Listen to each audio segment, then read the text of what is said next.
सहनावतु सहनौ भुनक्तु सह वीर्यं करवावहै तेजस्विनावधीतमस्तु मा विद्विषावहै। ॐ शान्ति शान्ति शान्तिः। शङ्करं शङ्कराचार्यं केशवं बादरायणं सूत्रभाष्य कृतौ वन्दे भगवन्तौ पुनः पुनः। ईश्वरो गुरुरात्मेति मूर्तिभेदविभागिने व्योमवद्व्याप्तदेहाय दक्षिणामूर्तये नमः। ॐ शान्ति शान्ति शान्तिः।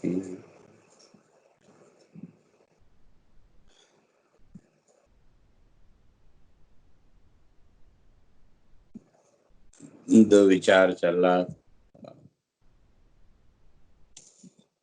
अर्जुन ने जो प्रश्न किया था कि स्थित प्रज्ञस्य का भाषा समाधिस्थस्य केशव, तो उसमें जो पहला प्रश्न था स्थित प्रज्ञस्य का भाषा, तो उसका उत्तर भगवान स्पष्ट करके आए थे कि जो साधक प्रजाहाति यदा सर्वान कामान, अपने हृदय के अपने मन की जो कामनाएं हैं, जब इन इच्छाओं से इन कामनाओं से ऊपर उठ जाता है तो वो स्थित प्रज्ञ है। तो उसकी जो प्रज्ञा, उसकी जो बुद्धि है, वो फिर उस आत्म भाव में स्थिर हो जाती है। क्योंकि जब तक संसार भाव कहें या ये संसार की कामनाएं हैं, तब तक आत्म भाव में स्थिरता संभव नहीं है। क्यों? फिर ये संसार भाव फिर खींच के लेके आए, और उस स्थिरता तक पहुंचने के लिए करना क्या पड़ेगा?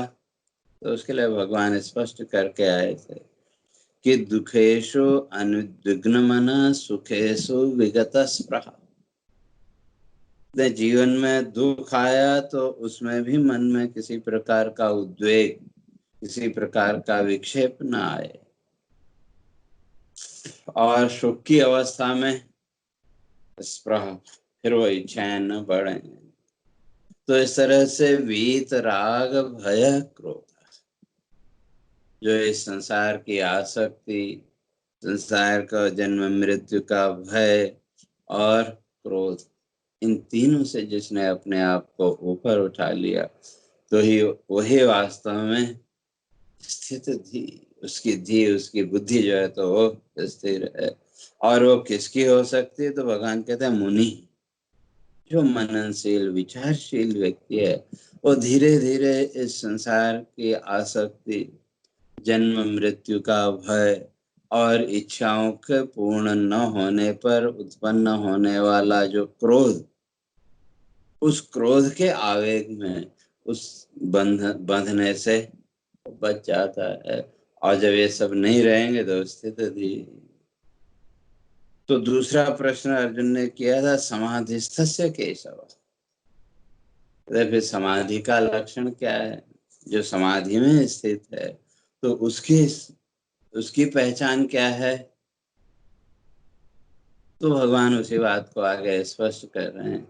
यह सर्वत्र अनभिस्नेह तत्तत् प्राप्य शुभाशुभम नाभिनन्दति न द्वेष्टि तस्य प्रज्ञा प्रतिष्ठिता। यह सर्वत्र अनभिस्नेह, भगवान कहते हैं जिसके जब आप किसी वस्तु से आसक्त नहीं हो,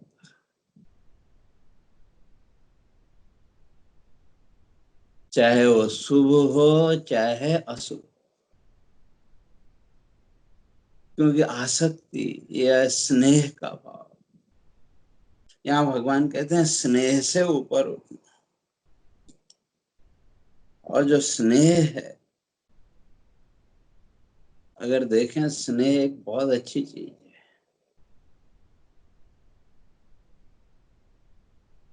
लेकिन स्नेह की जो परिणति है वो अलग अलग।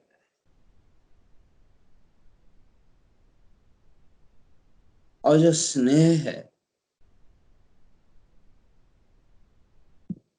वो आपके हृदय की एक सहज अभिव्यक्ति,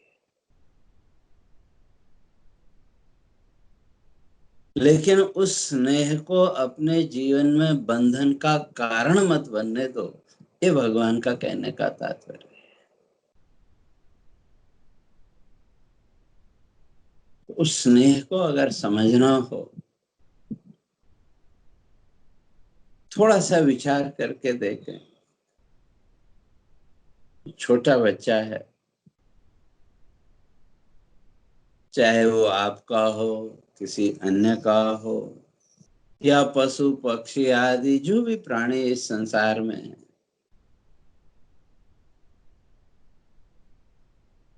तो वो जो छोटे बच्चे, निर्विकार जो बच्चे हैं, उनके प्रति आपके अंदर एक सहज स्नेह का भाव है कि नहीं? जैसे यूं समझे, आप कहीं जा रहे हैं, रास्ते में आपके साथ में एक कोई छोटा बच्चा भी चल रहा है, और बच्चा किसका है, कौन है, आप कुछ नहीं जानते, और वैसे भी उस बच्चे से कुछ अपेक्षाएं और नहीं, लेकिन वो छोटा बच्चा अचानक ठोकर लगी और गिर पड़ा, तो आप तुरंत क्या करते हैं? तुरंत उस बच्चे को उठाते हैं कि नहीं? तो ये आपके अंदर के, आपके हृदय की एक स्वाभाविक प्रक्रिया है, उसके लिए सोचना नहीं पड़ता। सहज रूप से आपने उस बच्चे को उठाया, उसके कपड़ों में मिट्टी लगी थी वो भी आपने साफ की, और उसके बाद वो बच्चा अपने रास्ते और आप अपने रास्ते। तो ये जो सहज अभिव्यक्ति है हृदय की, इस सहज अभिव्यक्ति का नाम है स्नेह।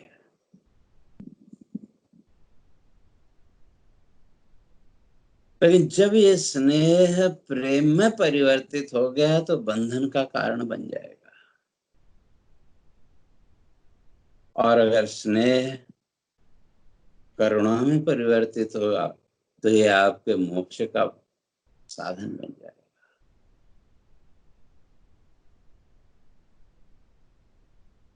इसलिए स्नेह के दो ही परिणाम, एक तरफ प्रेम, और जितना भी प्रेम है ये किसके लिए? मंत्र कहता आत्मनस्तु काम आए, स्वयं के लिए ही है। लेकिन उस प्रेम के साथ जब हमने इस संसार की इच्छाओं को जोड़ दिया, या यूं कहें, वो जो हमारे हृदय का सहज स्नेह भाव जो था, उस स्नेह के साथ जैसे जैसे हम अपनी इच्छाओं को जोड़ते गए, उस स्नेह प्रेम में परिवर्तित होता गया। उसके लिए बहुत दूर जाने की जरूरत नहीं।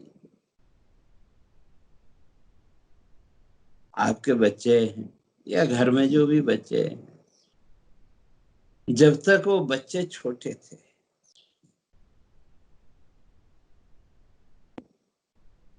उस समय के अपने हृदय के भाव को देखो, और जब अब वो बच्चे बड़े हो गए, आज का वो भाव देखो अपने हृदय का, तो दोनों का अंतर स्पष्ट समझ में आए।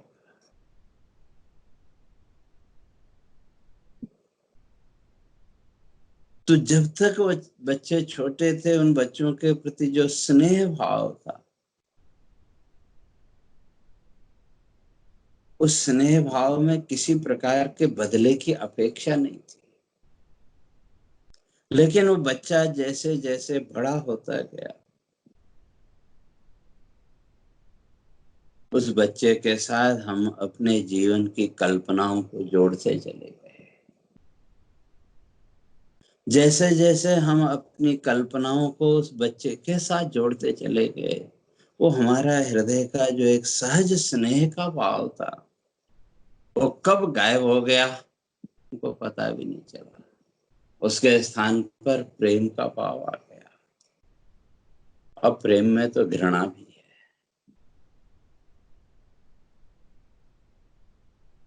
और अगर वही स्नेह परिपक्व हुआ, वो करुणा बन जाए। तो कहने का तात्पर्य हृदय का जो स्नेह है, जो हृदय की सहज अभिव्यक्ति है स्नेह की, वो स्नेह जब मजबूत होगा, परिपक्व होगा, तो वो आपके जीवन में करुणा के भाव को प्रकट करेगा। और अगर उस स्नेह को हमने अपनी इच्छाओं अपेक्षाओं के साथ जोड़ दिया, तो वहां प्रेम और घृणा के भाव पैदा हो। इसलिए भगवान यहाँ कहते हैं कि यह सर्वत्र अनभिस्नेह, जो साधक, जो विचारशील व्यक्ति अपने स्नेह को जीवन के बंधन का कारण नहीं बनने देता, तथा स्वयं को किसी वस्तु से बंधने नहीं देता, सर्वत्र अनभिस्नेह, कहीं भी वो स्नेह, अभिस्नेह, स्नेह स्वाभाविक प्रक्रिया, अभिस्नेह फिर बाद में, स्नेह और अभिस्नेह तो अलग अलग शब्द में। तो स्नेह आपके हृदय की सहज वृत्ति, और अभिस्नेह का अर्थ फिर उसके साथ जब हमने अपनी इच्छाओं को जोड़ा, अभी पश्चात बाद में, और जब उन इच्छाओं को जोड़ा, तो स्नेह का भाव थोड़ा दृढ़ हुआ, और जब वो स्नेह का भाव हुआ, तो इच्छा युक्त स्नेह जब पैदा हुआ, तो उसने सुख दुख के भाव को भी पैदा किया। इसलिए भगवान कहते हैं सर्वत्र अनभिस्नेह, इस संपूर्ण संसार में किसी प्रकार की जिसकी कोई आसक्ति है ही नहीं। और सामान्य व्यक्ति, उन्हें तो हर घटना के साथ अपनी इच्छाओं को, अपनी कामनाओं को प्रकट किया।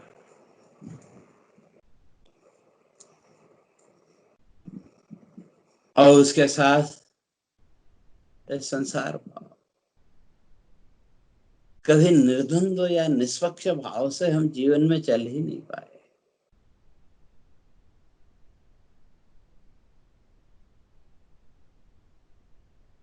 किसी ने अच्छा कहा तो वहां राग, किसी ने हमारे मन के कल्पनाओं के अनुसार नहीं कहा तो उसमें द्वेष, कोई हमारे जीवन में सुख का कारण बना तो उसके प्रति राग का भाव, और कोई दुख का कारण बना तो उसके प्रति द्वेष का भाव।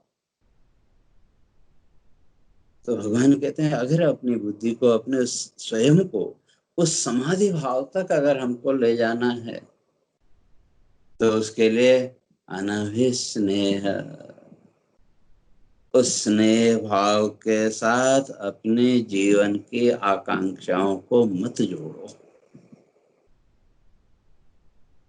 क्यों, जैसे जैसे जीवन की इच्छाओं को, जीवन की कल्पनाओं को उसके साथ जोड़ते जाएंगे, तो वो स्नेह जो आपके मोक्ष का साधन बन सकता था, वो आपके बंधन का कारण बन जाएगा।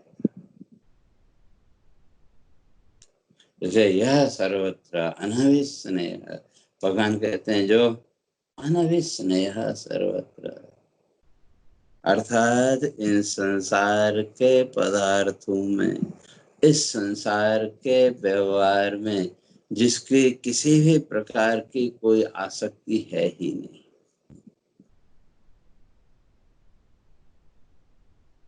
वस्तु सामने आई ठीक, नहीं आई तो भी ठीक। या उसी को दूसरे शब्दों में वीतराग कहेंगे। तो कैसे तो आगे तत्त प्राप्य शुभा शुभम, जो भी जीवन में प्रारब्ध के अनुसार मिल रहा है, चाहे वो शुभ हो चाहे अशुभ, शुभ अशुभ, और ये शुभ अशुभ की जो कल्पना, ये हमारी कल्पना है। अच्छा बुरा जो भी हम कह रहे हैं, हमारी कल्पना।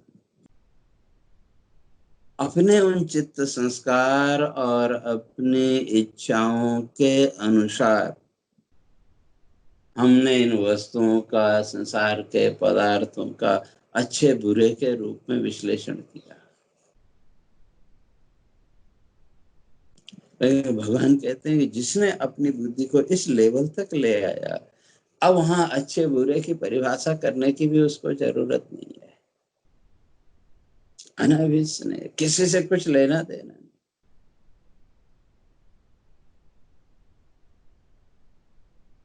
अर्थात जो स्नेह रहित कहें या अभिस्नेह, अभिस्नेह अर्थात इस संसार के सुख दुख आदि कामनाओं से मुक्त होकर के जो निरंतर अपने कर्तव्य कर्मों का पालन कर रहा है,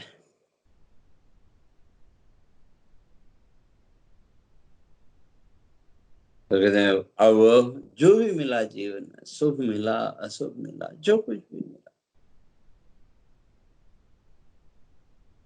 उसमें ना ही नंदती, वो प्रसन्न भी नहीं होता, और न द्वेष्टि, द्वेष भी नहीं करता। क्योंकि द्वेष और प्रसन्नता, ये सब कुछ हमारी इच्छाओं पर निर्भर करता है। हमने इस संसार को लेकर के, अपने इस जीवन को लेकर के जो भी कल्पनाएं की, जो भी इच्छाएं की, हमारी वो कल्पनाएं, वो इच्छाएं पूरी हुई तो हमारे अंदर एक प्रसन्नता का भाव आ गया। और वो इच्छाएं पूरी नहीं हुई, उसमें कोई विघ्न बना, तो उस व्यक्ति या वस्तु के प्रति द्वेष का भाव, और ये राग और द्वेष, ये हर्ष शोक, ये सब जीवन के बंधन के कारण, क्योंकि ये चित्त की वृत्तियां हमसे फिर नए नए संकल्प कराएंगी। चाहे वो प्रसन्नता की चित्त वृत्ति हो, चाहे दुख की चित्त वृत्ति हो, दोनों ही अवस्थाओं में हम नए नए संकल्प करते हैं। इसलिए भगवान कहते हैं अनभिस्नेह, जिसका इनसे किसी प्रकार का कोई आसक्ति वो है ही नहीं। यहाँ तक कि स्वयं से, अर्थात स्वयं का अर्थ इस शरीर से, या दूसरे शब्दों में कहें कि अनात्म पदार्थों में जिसकी कोई अभिरुचि है ही नहीं। लेकिन उसके लिए तो पहले आत्म और अनात्म पदार्थों को अलग अलग करना पड़ेगा। आत्म पदार्थ और अनात्म वस्तु, अनात्म वस्तु में यह सारा संसार, क्यों इस संसार में केवल दो ही पदार्थ हैं, शास्त्रकार कहते हैं दृग दृश्य दो पदार्थ, दो ही पदार्थ इस संसार में,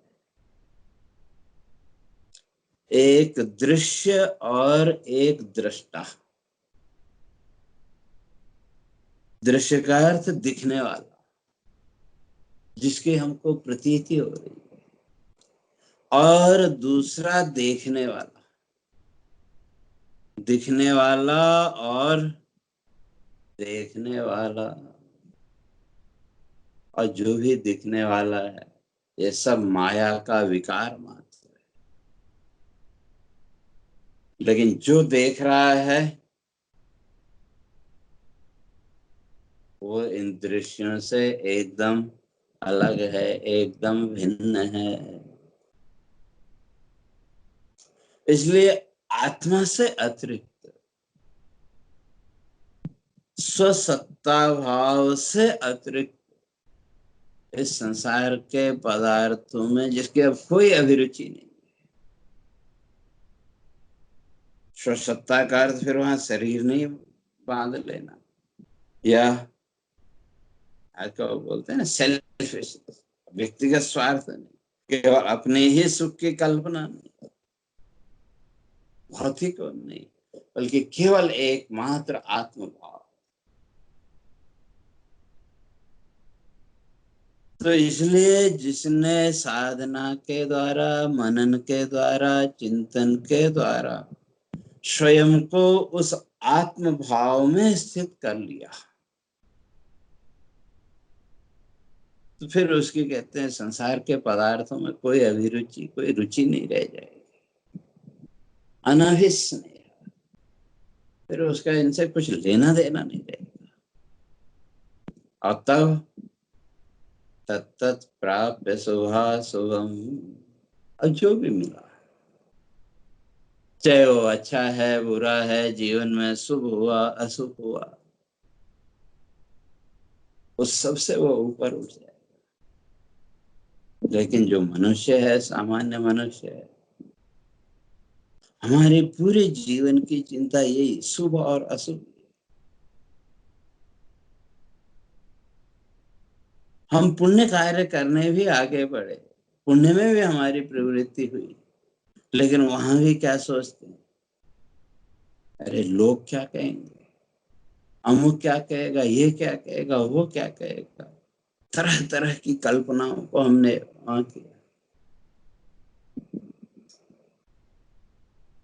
लोग अच्छा कहेंगे कि नहीं कहेंगे, बुरा कहेंगे तो कैसा कहेंगे, क्या कहेंगे।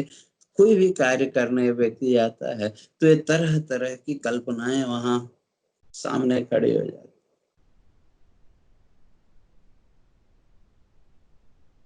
इसलिए उस आत्मभाव तक पहुंचने के लिए भगवान कहते हैं तत्त प्राप्य शुभाशुभम, ये संसार की शुभ अशुभ की जो कल्पनाएं, इन कल्पनाओं के जाल से अपने को बाहर निकालना पड़ेगा। इसलिए जो सात्विक पथ है, जो हमारे ऋषियों द्वारा बताया गया जो मार्ग, या पुण्य कर्म कह लें, जो पुण्य पथ है, पुण्य मार्ग है, इसलिए भगवान यहाँ वही संकेत दे रहे हैं कि जो पुण्य कर्म है, जो पुण्य पथ है, तो उस पथ पर तो संसार की चिंता किए बिना अपने कर्तव्य का निर्वाह करते चलो।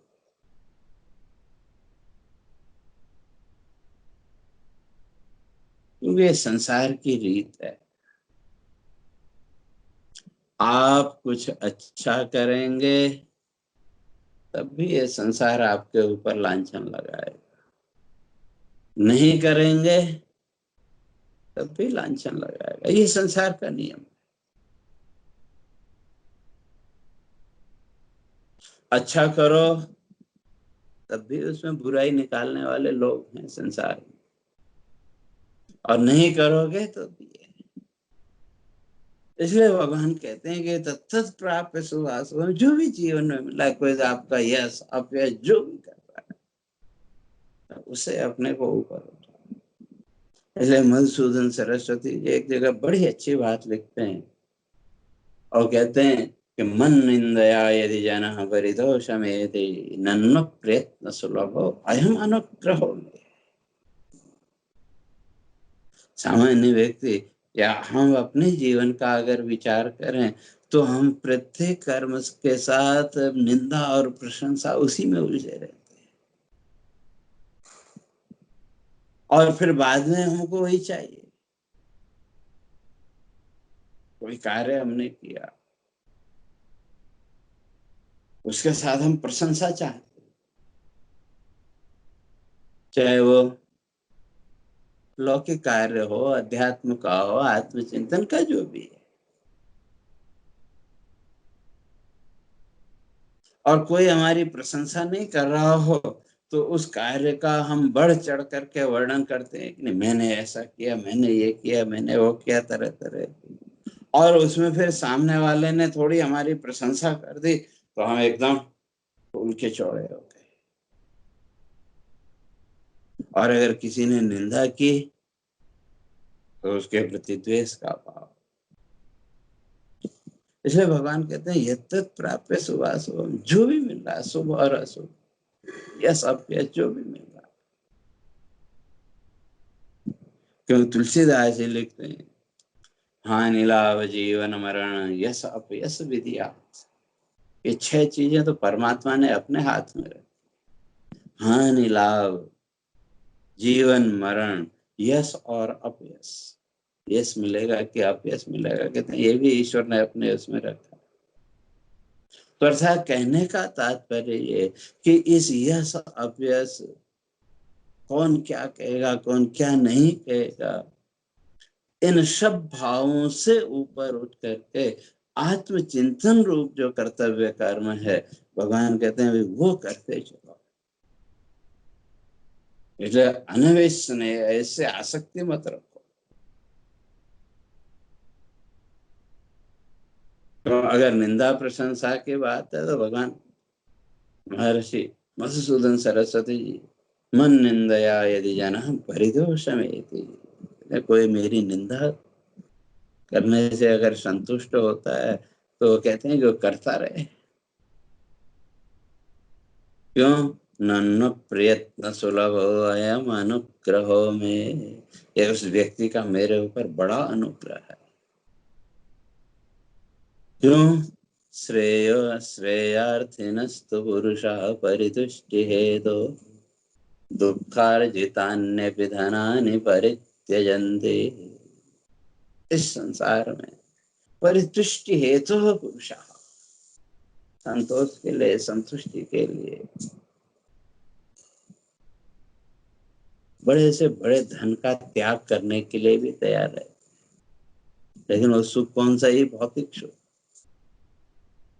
और ये जो संसार है इसमें क्या सतत सुलभ दैन्य सुखे जीवलोके यदि मम परिवादात् प्रीति माप्नोति कश्चित्। इस संसार में निरंतर दुख के अतिरिक्त और कुछ नहीं है इस जीव लोक में। लेकिन फिर भी कोई मेरी निंदा करने से किसी को प्रेम मिलता है तो कहते हैं बड़ी अच्छी बात है। इसलिए वह तो मत समक्षम तिरोवा, वो चाहे मेरे सामने कहे या बाद में कहे, पीठ पीछे कहे, ये तो उसका बड़ा अनुग्रह है। क्योंकि इस संसार में ऐसी प्रीति मिलना बड़ा मुश्किल है कि निरंतर कोई आपका चिंतन करे। और हम संसार में क्या चाहते हैं? संसार में मनुष्य चाहते हैं कि लोग मेरी प्रशंसा करते रहे, मेरे से प्रेम करते रहे। तो इसलिए कहने का तात्पर्य अनाविस्नेह, इस स्नेह से अर्थात इस संसार की जो अपेक्षा है कि लोग मेरी प्रशंसा करें, कहीं कोई मेरी निंदा तो नहीं करेगा, कहीं कोई ऐसा तो नहीं कहेगा, कहीं वैसा तो नहीं कहेगा। भगवान कहते हैं इन सब भावों से ऊपर उठ करके जो जीवन का जो पुण्य कर्म है,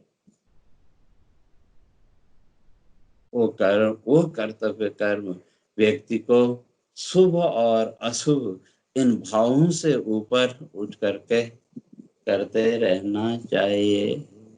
और जब जीवन में ये स्थिति आ गई, अनभिज्ञ स्नेह, किसी के साथ कोई स्नेह प्रेम कुछ है ही नहीं, तब नाभिनंदति न द्वेष्टे तस्य प्रज्ञा प्रतिष्ठिता नाभिनंदति, फिर वो किसी की प्रशंसा भी नहीं करेगा और न किसी की निंदा करेगा, क्योंकि संसार में प्रशंसा और निंदा दोनों ही झूठ पर टिके हुए हैं। और उस प्रशंसा और निंदा में कहीं न कहीं हमारा व्यक्तिगत स्वार्थ छुपा हुआ है।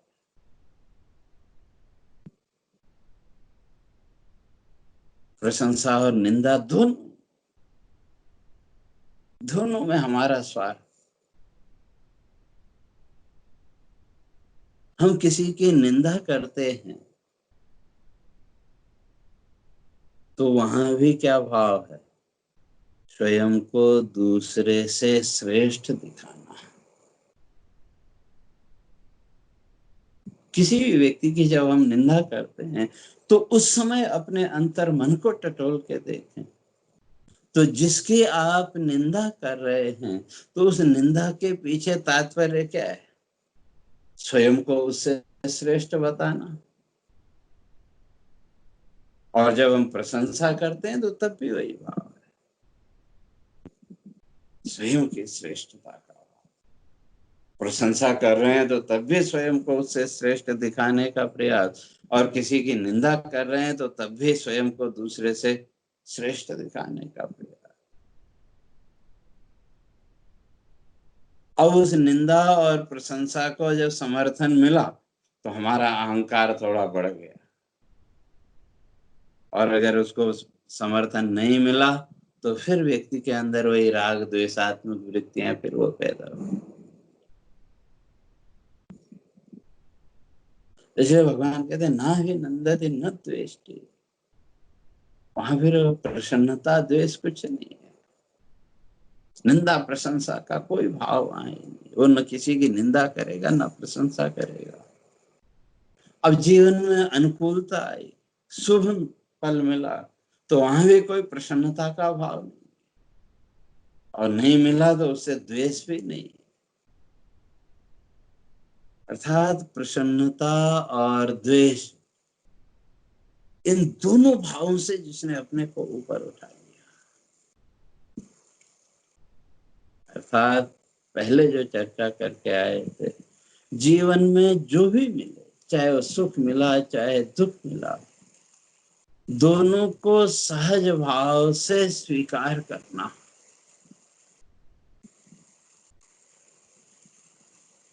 जब वो जीवन में स्थिति आ गई तो उसी का नाम समत्व की। तो वही कहते हैं ये कवा यह सर्वत्र अनभिस्नेह, जब स्नेह भाव से, संसार की कामनाओं के भाव से व्यक्ति ने अपने को ऊपर उठाया, अनभिस्नेह, किससे कुछ लेना देना है ही नहीं, और जो भी मिला ये तत्प्राप्त शुभाशुभम, शुभ अशुभ जो भी जीवन में मिल रहा है उसको सहज भाव से स्वीकार जब वो करता है, और ना भी नंदति न द्वेष्टि, न उसमें प्रशंसा है और न द्वेष। अर्थात निंदा और प्रशंसा इन दोनों से जिसने अपने को ऊपर उठा लिया, तस्य प्रज्ञा प्रतिष्ठिता, तो उसी की बुद्धि वास्तव में उस आत्म भाव में स्थिर है, उस आत्म भाव में उसकी प्रतिष्ठा है। तो कहने का तात्पर्य ये कि जैसे जैसे वो आत्म भाव, स्वसत्ता का ज्ञान, आत्मा की नित्यता आदि का ज्ञान हमारे जीवन में दृढ़ होता जाएगा, मजबूत होता जाएगा, और वो कैसे, वही चिंतन के द्वारा, विचार के द्वारा, जैसे जैसे वो आत्मभाव हमारा मजबूत होता जाएगा तो वैसे वैसे व्यक्ति इन संसार के दोषों से ऊपर उठता जाएगा। निंदा प्रशंसा, सुख दुख, राग द्वेष, ये जितने भी भाव, इनसे वो ऊपर उठता चला जाएगा। यह दूसरे शब्दों में कहें कि जैसे जैसे साधक स्वयं को इस संसार के भावों से अलग करता जाएगा, तो तस्य प्रज्ञा प्रतिष्ठिता, वैसे वैसे उसकी बुद्धि उस आत्म भाव में स्थिर होती जाएगी, प्रतिष्ठित और होती जाएगी। तो इसलिए वो जो साधक है वे समाधि की स्थिति कहते हैं वो, तो कहा कि फिर इस निंदा प्रशंसा इस संसार के भावों से स्वयं को बाहर निकालें कैसे। तो उसके लिए भगवान आगे स्पष्ट कर रहे हैं, यदा संहरते जायम कूर्मं ज्ञानेन सर्वतः इंद्रियाणि इंद्रियार्थेभ्यः तस्य प्रज्ञा प्रतिष्ठिता। तो वो तो विचार के द्वारा चिंतन के द्वारा ही होता है, और उस विचार के द्वारा चिंतन के द्वारा धीरे धीरे ये जो मन की वृत्तियां हैं और ये जो इंद्रिय वृत्तियां हैं जो संसार की ओर दौड़ रही हैं, भाग रही हैं, कहते इनको धीरे धीरे कूर्मंगानी सर्वथा, जैसे एक कछुआ अपने सारे अंगों को समेट लेता है, अपने आप में समाहित कर लेता है, तो उसी तरह से ये जो संसार वृत्ति है, जो मन की वृत्तियां हैं, भगवान कहते हैं उनको भी धीरे धीरे विचार के द्वारा इस संसार से समेट करके उस आत्म भाव में उसको लगाना। और फिर वही अभिस्नेह उसने उससे ऊपर होता है, जो इंद्रियाणी इंद्रियार्थ, ये जो इंद्रिय है, जो भौतिक प्रक्रिया है, ये तो प्रकृति के अधीन ये चलती रहेगी। इसलिए जो ये शरीर इंद्रिय आदि की जो भौतिक प्रतिक्रिया है, इनको लेकर के जो दुखी नहीं होता, इनको लेकर के जो अपनी कल्पनाओं में नहीं डूबता, और वो तो जो साधक है वो तो धीरे धीरे अपनी इन संसार वृत्तियों को समेटने का जो प्रयास कर रहा है, कहते हैं वो तस्य प्रज्ञा प्रतिष्ठिता, उसकी जो बुद्धि है वो उस आत्म भाव में प्रतिष्ठित हो जाएगी। तो कैसे, उसकी चर्चा फिर आगे करेंगे। हरे ओम पूर्णमदः पूर्णमिदं पूर्णात् पूर्णमुदच्यते पूर्णस्य पूर्णमादाय पूर्णमेवावशिष्यते। ओम शांति शांति शांति। शंकरं शंकराचार्यं केशवं बादरायणं सूत्रभाष्य कृतौ वन्दे भगवन्तौ पुनः पुनः। ईश्वरो गुरुरात्मेति मूर्तिभेदविभागिने व्योमवद्व्याप्तदेहाय दक्षिणामूर्तये नमः। ओम शांति शांति शांति।